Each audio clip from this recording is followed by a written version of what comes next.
morning guys, papakita ko lang sa inyo kung paano ako maglinis ng toilet ng bahay ng amo ko. Ito ang una kong ginagawa guys, sinasabon ko itong sink nila,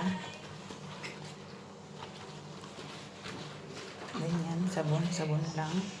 After nun, ito yung ginagamit ko guys, dito, tapos may sabon siya, tapos ito pang sasabon ko rin dito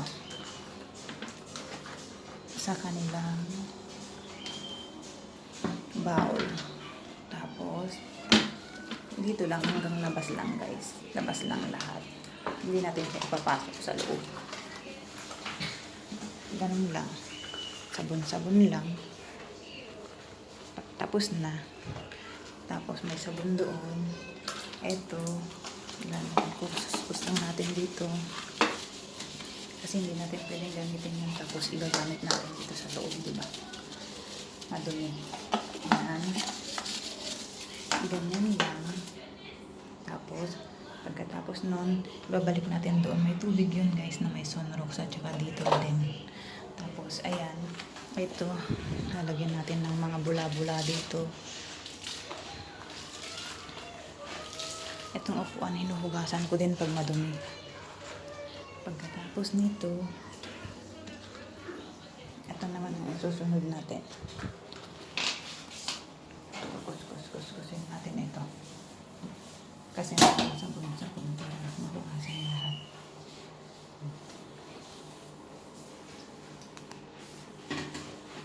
After, babanlawan na natin siya.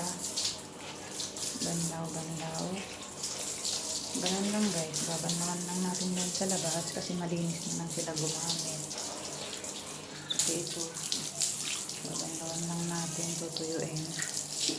Ayan. Hayaan lang natin yan na ganyan, di ba malinis na siya.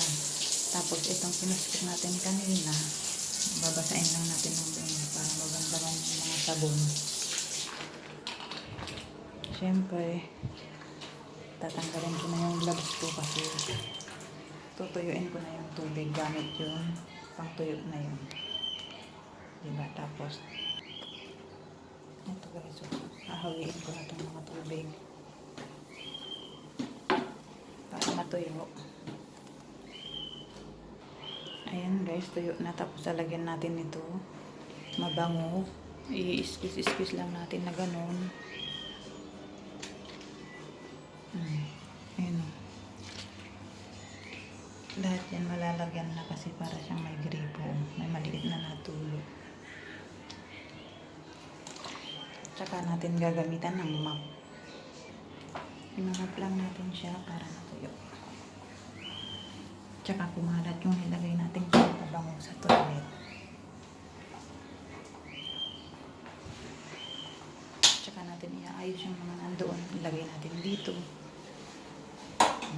Ito lang guys, ang araw-araw kong ginagawa dito sa amo ko.